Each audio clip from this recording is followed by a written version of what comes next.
Hi, I want to show you how to build a bulletin using your Solar Online Worship e-resource templates and graphics.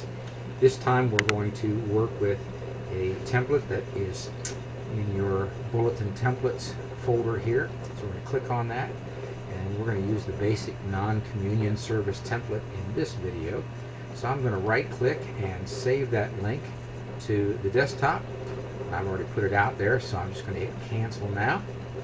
And then we're going to go back to our main page here, and we're going to go to weekly worship. Automatically this coming Sunday comes up here if you're signed on, which is the 7th Sunday after the Epiphany, February 23rd, 2014. I've shown you in another video how to use the black and white graphics. This time I'm going to show you how to use the color photographic. Left click and it will blow that up to the full resolution. Again, I'm going to right click and save the image as, and I'm saving it to the desktop again. Now I'm going to close out this file and go back to where we were before, but now I'm going to go out to my desktop and I'm going to open up that basic service. And I'm opening it in LibreOffice. You can use LibreOffice, OpenOffice, WordPerfect, Microsoft Word. There are all kinds of word processors to use. Any of them will work with what we're going to do here. So immediately I'm going to change in the template here. I'm going to put in St. John's for my church's name. I'm going to put in their street address, 505 South Park Street. And I'm going to put in the phone number and the web address. That is 336-68. Six to give you my cell phone number, 625-4263. Now I want to teach you a little trick. I'm taking 2 spaces over and I want to put in a bullet instead of a comma here. The way you do that on a Windows-based machine is you hold in the Alt key, and while you're holding it in, you type 0149 and then you let go of the Alt key and the bullet will appear there. Put in 2 more spaces. And now I'm going to put in the web address, and I always encourage people to start with www instead of the HTTP because it's less characters to type and because people automatically recognize these days what that www means.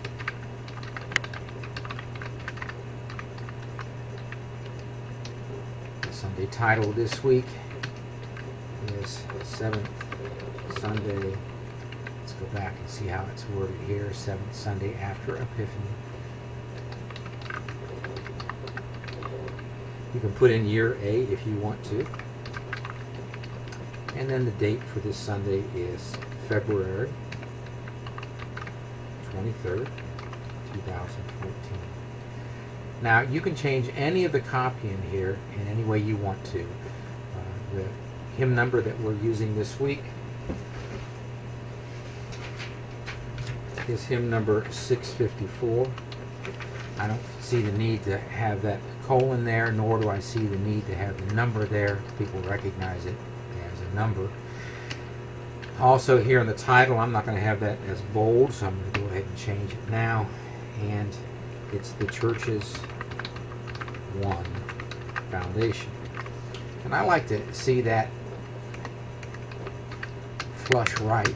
So I'm going to put tab there, and the way the template's built, it will automatically space that out so that it's flush to the right hand side. And you can change any of your other songs, any of your readings that you want. One of the things that happens in this particular week in our 7th Sunday after Epiphany in our weekly worship sheet is you have a worship planning sheet. Now this is here every week. You have a worship planning sheet every week, but you'll note that during most of the Sundays of Epiphany they recommend using the Apostles' Creed. Now why do I bring that up? Because here we have the Nicene Creed. Now you can use that if you want to, but you might need to put the Apostles' Creed in its place there.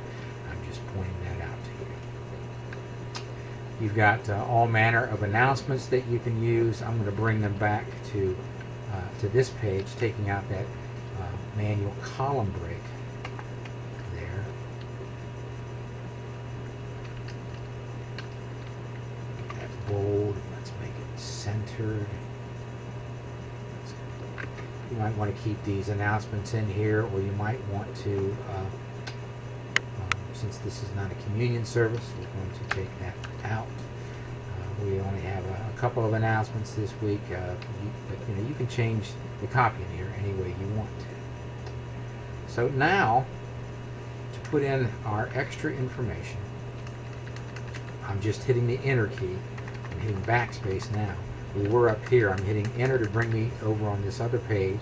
And I want to come down about a fourth of the way. So about a half dozen returns.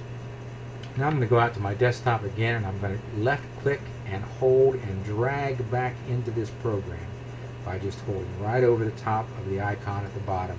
And I'm going to drop it, and it's going to drop right where, it's going to drop the photographic right where we hit our last enter or return. It's going to automatically resize it for you in the word processor. And I'm going to go back up to the top here, and I'm going to copy out this information.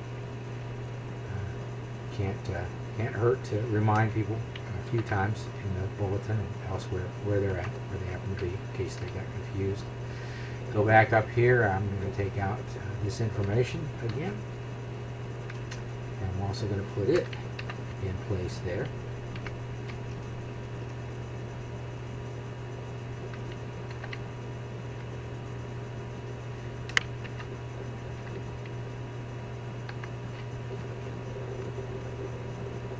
Having a hard time with picking up that space, that line there, so I'm going to put this in Notepad, which will make it lose all of its word processor code.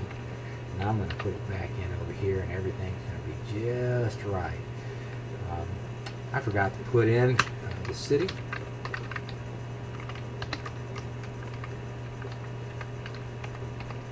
course, I want that to appear at the top here as well. So comma there. Paste that in. Go back down here, and I'm going to make St. John's a little bit bigger. Right now it's 14 point. I think I'd like to see that as 18 point. That looks much better. I'm going to put the web address on its own line. I'm going to put a space in between here. Now this web address, we don't need to have that in blue and underlined. So I'm just going to go up here to one of these things where I can remove the, actually right clicking on it might do it. I'm going to remove the hyperlink. There we go. Now it's black. I'm going to print in black again. That's just the way we want it. So let's do a preview. I'm going to take out one space. I always like to have a little less negative or white space at the top than I do at the bottom. I think it makes a better balance on a page. So we're going to preview the page. Oh, that just looks wonderful.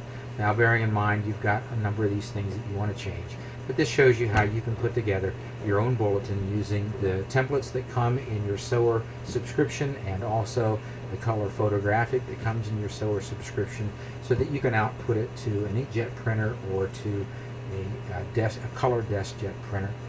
And I think that looks pretty snazzy. I think your congregation will be very happy to get a bulletin like this, not to mention that they'll be saving significant funds as opposed to purchasing a bulletin resource that already has this page pre-printed. So there you go. That's how you build a bulletin. If you've got any questions, you can give me a call at this number right here. That's 336-625-4263. Or you could write me. My name is Mark Ryman, R-Y-M-A-N. And you could email me at pastor@stjohnsashboro.org, and I will blow this up so you can see it a little bit more easily. And I'd be happy to answer any questions that you've got by email or over the phone. And it might give me some ideas on what future videos I need to make for you. In the meantime, I hope this one has been very helpful.